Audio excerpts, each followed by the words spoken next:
Hey guys, I'm here with students from Pietra, Hawaii School for Girls, and they're going to put you to the test. Today marks the 75th anniversary of the attack on Pearl Harbor, the second largest attack in American history that became a turning point for the United States, urging Americans to enter a major war. So why did this attack become a defining moment in American history? Well, these students have your question. The attack on Pearl Harbor caused the United States to enter which war? A. World War I. B. World War II.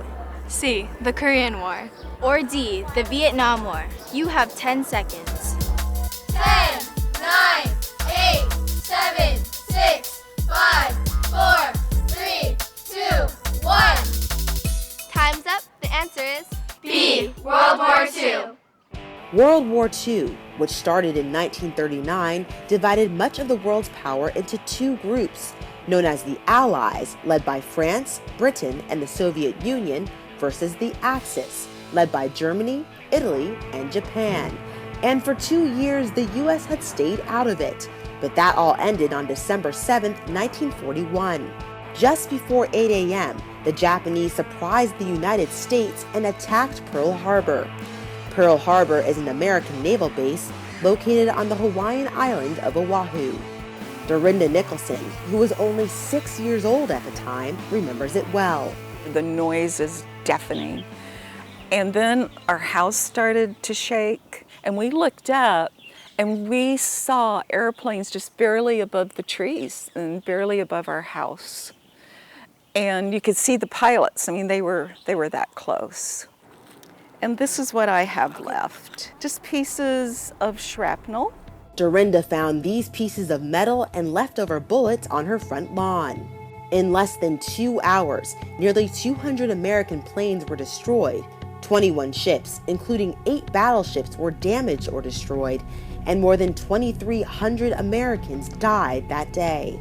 Here is the actual bombing of the mighty USS Arizona. One of the ships that sunk was the USS Arizona.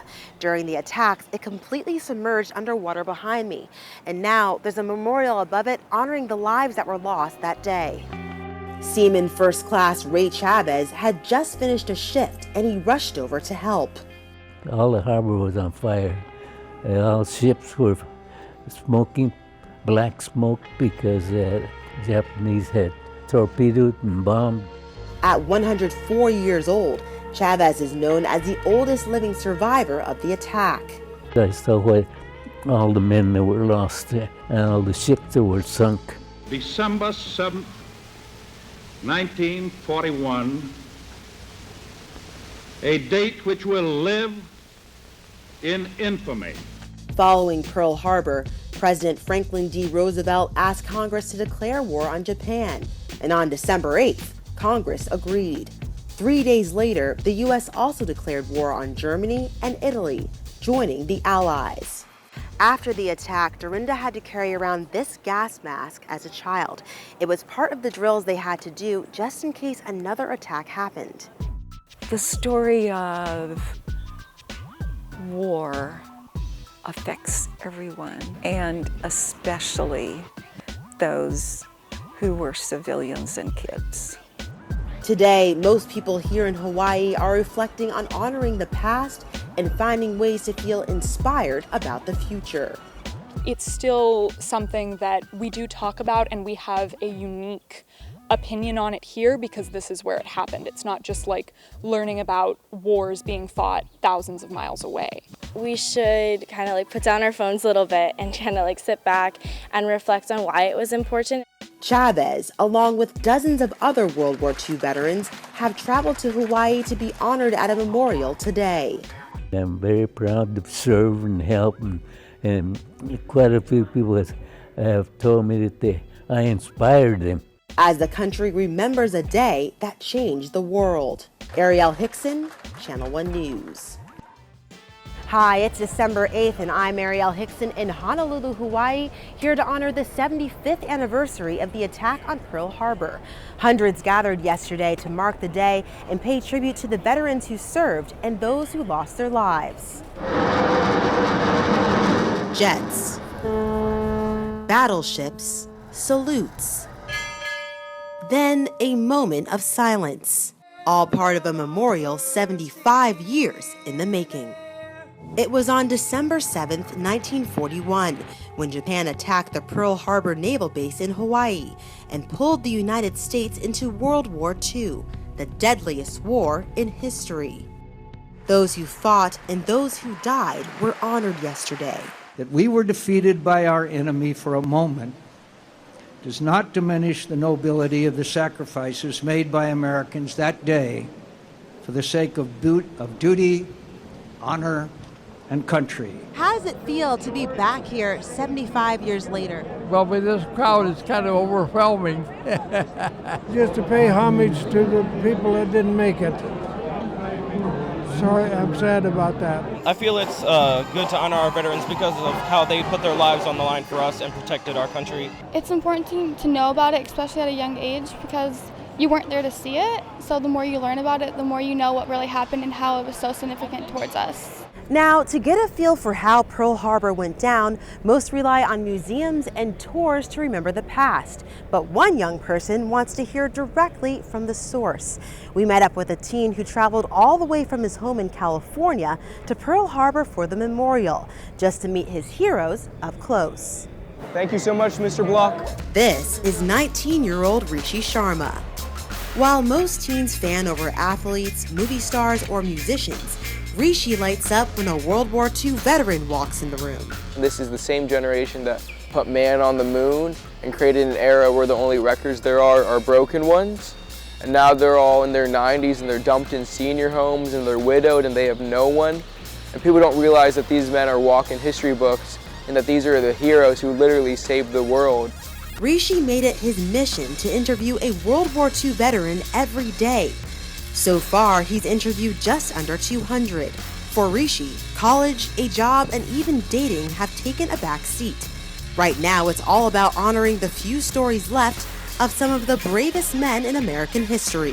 What inspired you to work with veterans and hear their story? You know, they say that you die twice, once when your heart stops beating and once when your name is uttered for the very last time. I'm trying my hardest to make sure that these men are never forgotten and that they never die in that sense. Today, most Pearl Harbor and World War II veterans are in their late 80s and 90s. And as the years go on, there are fewer and fewer veterans left. The only reason I'm alive today is because of you. Every moment, those first-person accounts of Pearl Harbor are disappearing. During World War II, about 16 million Americans served in the war. And now there are only 620,000 veterans left. 372 veterans die each day. Why is it important to hear firsthand from the veterans? It's very important for people to wake up from their self-absorbed worlds and take a step back and realize that there are these heroes out there. To honor the veterans of the past and preserve their stories for future generations, Rishi created a nonprofit called Heroes of the Second World War. He films his interviews with veterans. Did you think you were going to die? Oh, yeah. I went by a camouflaged machine gunner, and he didn't know the war was over. He machine gunned me. And after, he makes a copy for them to save. His goal is simple, to keep their stories alive. How does it feel to meet someone like Rishi, who is so passionate? Well, he is.